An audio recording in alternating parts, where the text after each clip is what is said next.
have an active shooter inside the warehouse.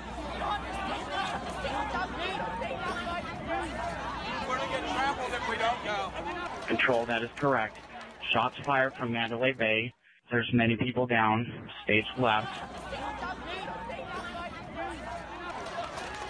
We have multiple casualties. GSW's in the medical tent. Multiple casualties. At first, people mistook the sound of gunfire for fireworks. They were, after all, at a country music festival. But from the 32nd floor of the Mandalay Bay Hotel, gunman Stephen Paddock was carrying out what would become America's worst mass shooting in the 21st century. By the time police reached his room, Paddock had killed himself. They did find more than 20 guns, but in the immediate aftermath, no clues as to what led him to open fire in the first place. No, man, I can't get into the mind of a psychopath at this point. My fellow Americans, we are joined together today in sadness, shock, and grief. America is once again in mourning. From the lawns of the White House to the grounds of a Las Vegas football field. A nation united by tragedy, yet divided on how to reduce the growing number of victims from gun-related violence.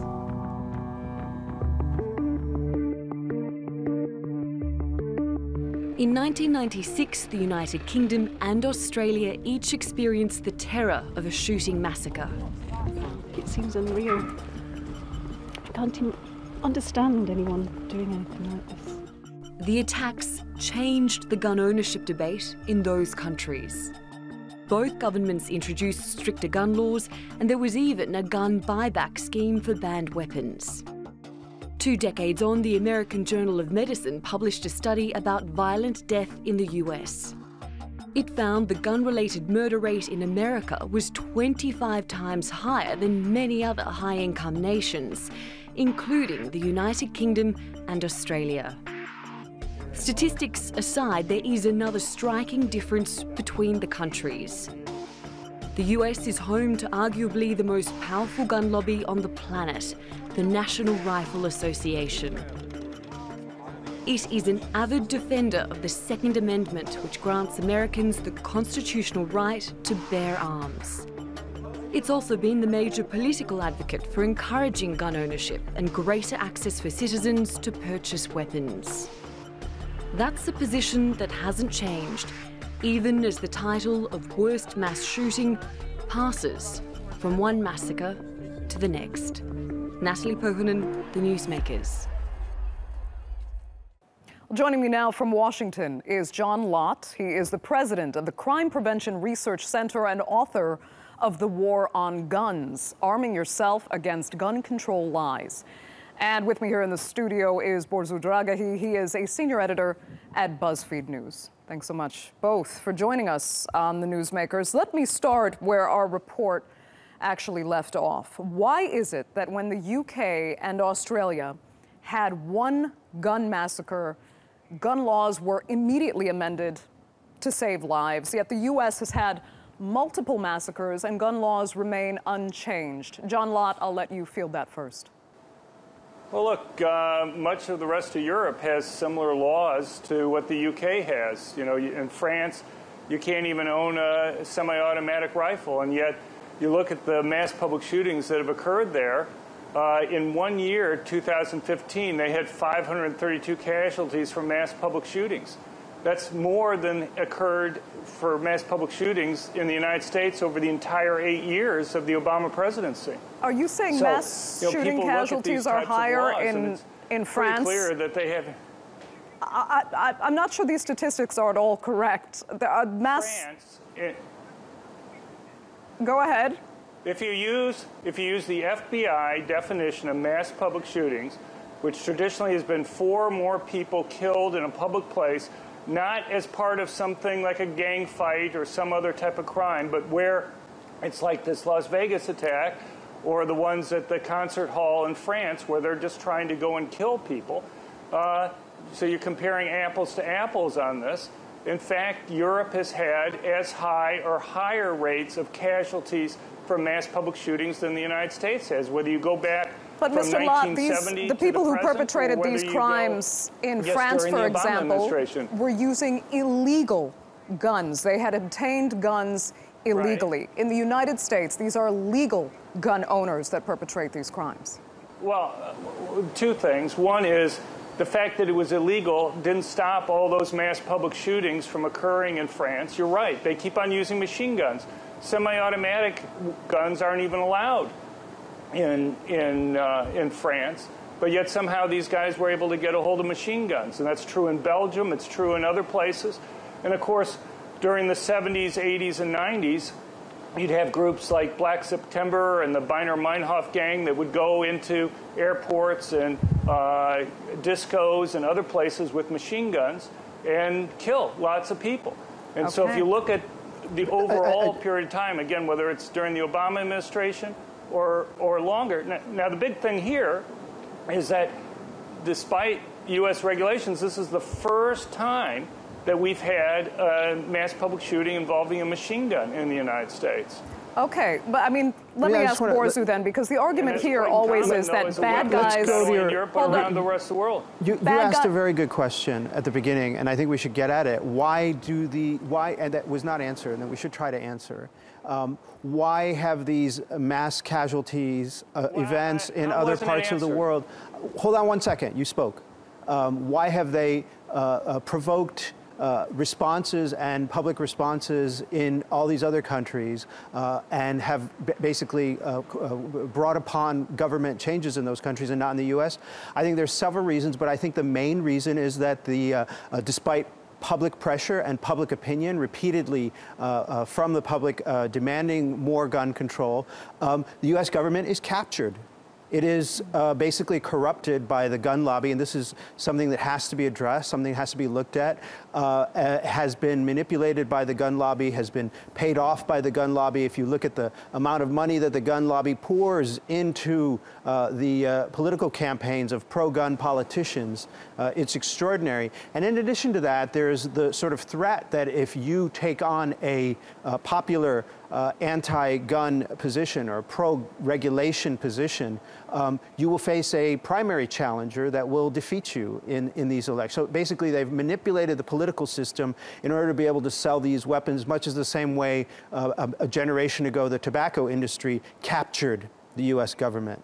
Okay, Mr. Lott, let me just break down your argument then to say that you believe bad guys will get their hands on guns anyway, regardless of what the legislation is, so there is no need to change laws. Well, I think it's actually even worse than that in many cases, but I just want to make it clear, the reason why I was bringing up the comparison there was to show what many people believe, and that's the point that you're raising now, that these laws may either do no good or may actually do harm. So one of the laws that we have in the United States is you have guns banned from certain areas, and yet what you find time after time is these mass killers, not in this case, but very frequently, go after places where they know victims can't defend themselves. You have statements, we have diaries and other things where these people have explicitly made these types of claims.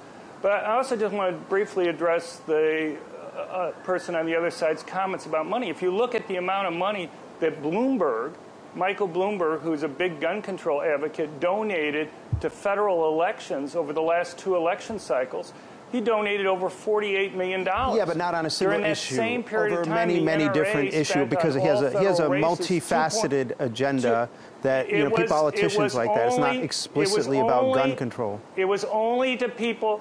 It was only to people that agreed with him on the gun issue. I let you speak. Only to people that agree with him on the gun issue got the money. By contrast, the NRA spent $2.1 million. If you look at state legislative races, Bloomberg outspends the NRA many times even more than that. He outspends the NRA and all the other pro-self-defense groups by 7.5 to 1 on television ads.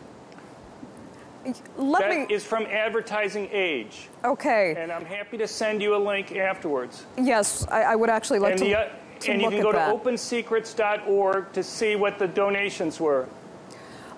I'd like to move on to another issue, specifically about this tragic mass shooting.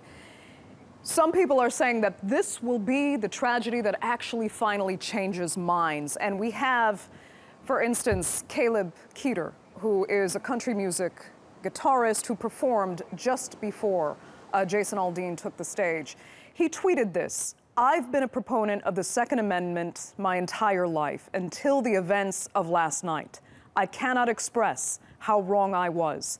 We actually have members of our crew with CHL, concealed handgun licenses, and legal firearms on our bus, and those were useless. We need gun control right now. My biggest regret is that I stubbornly didn't realize it until my brothers on the road and myself were threatened by it."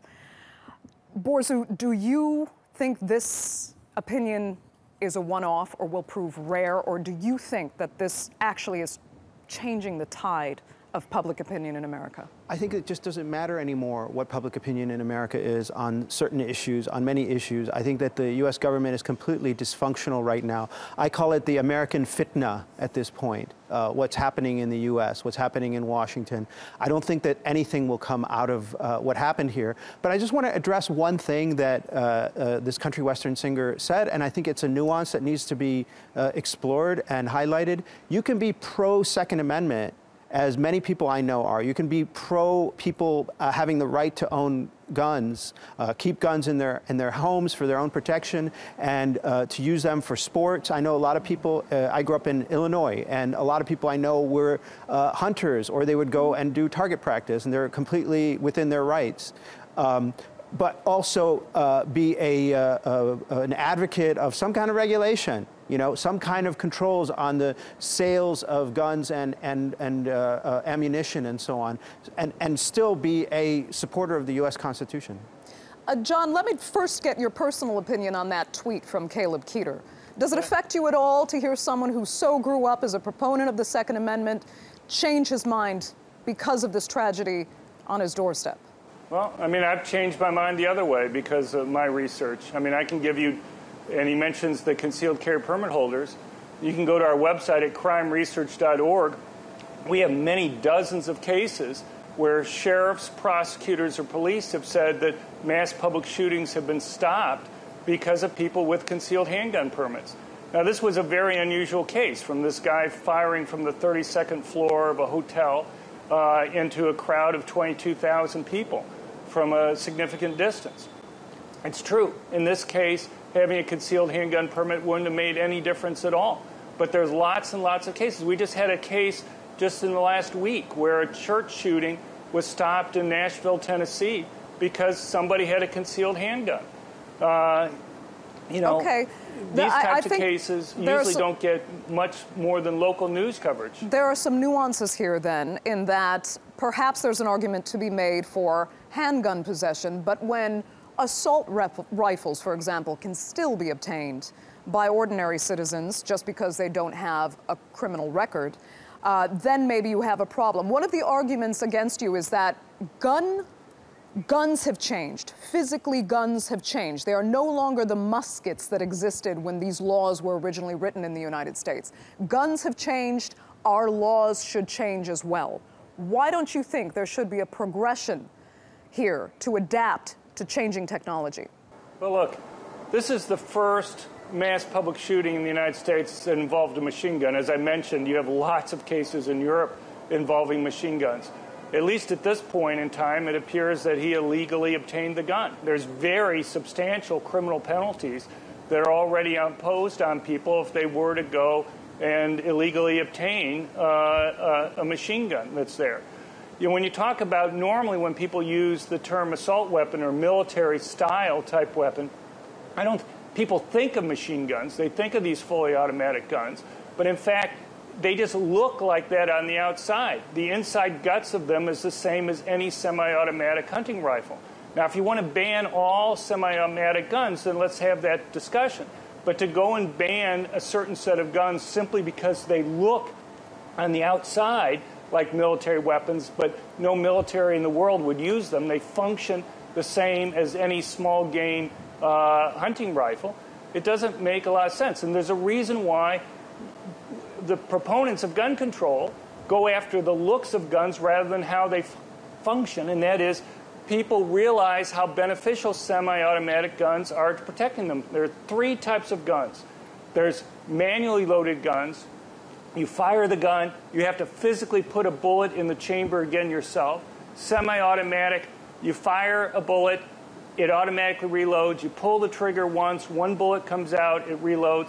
And then you have machine guns where you pull the trigger, and as long as it's depressed, right, you have many bullets coming out. These semi-automatic guns, if I have multiple people attacking me, or I miss on my first shot, people may not have the luxury, when the police aren't there to protect them, to be able to go and take the time to manually reload another bullet in the chamber. Okay. I just don't think it's, I don't think that many Americans, and I think that many Americans would agree with this position, that it's not unreasonable to, at the very least, impose the same kind of restrictions on gun ownership, which is, it should be a privilege, that we impose on drivers. That is like, extensive training, licensing, monitoring of the vehicle and so on, registration of those weapons, basically scrutiny of people who seem to be doing something strange with the car. I mean, if someone is stockpiling weapons, and has bought like, 100 guns in the last month, I think that's a warning sign, and law enforcement should go over and say, hey, Joe, what's up? Why'd you buy 100 guns in the last month? I think that's just, in this age with the terrorism everywhere and war everywhere and guns everywhere, I think it's reasonable to scrutinize gun ownership the same way we would scrutinize a car ownership. Go ahead, John Lott. Look, you only have to have a license or the training when you carry the gun, when you drive in public. And that's the same way the concealed carry laws are. If you have your car on your own property, you don't need to go through that. If you have a gun on your own property, you don't need to do that. But we already have concealed handgun permits, which does what you say. The difference is that driver's licenses are more liberal. Once you get a driver's license, you can go and drive across the whole country. You're not allowed to do that with a concealed carry permit because there are lots of states like New York or Illinois or California that stop you from being able to do that. So if you want to make them similar, fine, but that would actually liberalize the laws and make it so that concealed carry permit holders would have more rights than they have currently, which is the reciprocity bill that's before Congress right now. Mr. Lott, if another similar massive gun attack takes place next week in the United States that claims more innocent lives, will you budge at all on your position? Or is this the position that gun lobbyists in the United States will take in perpetuity? Well, I don't know what gun lobbyists are going to do. I'm a researcher. I've been an academic most of my adult life. And as I say, I've changed my views on guns because of the research showing how many times people on net benefit from having guns for protection. Look, I mean, it'd be great if the police were there all the time to protect people, but they're not. The police almost always arrive on the crime scene after the crimes occurred. And there's a reason why the overwhelming majority of police support either gun ownership, private gun ownership, or they support concealed carry laws.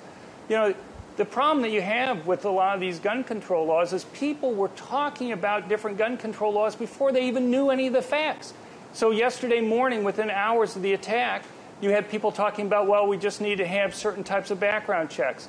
Well, it turns out it wouldn't have stopped the attack. Okay. You had after the Alexandria shooting when a Bernie Sanders supporter went after the Republican congressman, you had people like Terry McAuliffe, the Democratic governor from Virginia, going down a whole list of gun control laws that he said would stop those attacks. Well, it turns out that the guy bought his guns in Illinois, which already had all the laws that he was saying we needed to have. And the same thing was true with President Obama. President Obama kept on talking about a particular types of background checks, and it wouldn't have stopped one of the mass public shootings during his administration. That's the problem with the people who are pushing the gun control. They don't actually engage in what would have stopped those attacks that they're talking about. We just have a few seconds left, and I want to give Borzu a quick final word. Well, I mean, it's a horrible thing that has happened, and the bottom line is that there's too many guns in the United States, too many weapons. There's too few restrictions on getting those weapons. We didn't even talk about gun fairs and how people buy these weapons at gun fairs and circumvent some of the processes here. We didn't talk about online and all these other markets for weapons. And this is a big problem right now. And the public is on board with greater regulations and greater scrutiny that are short of out-and-out bans of any kinds of weapons. Okay, Borzo, I'll let you have the last word. I'd like to thank you and John Lott so much for joining us from Washington, D.C. there on the Newsmakers.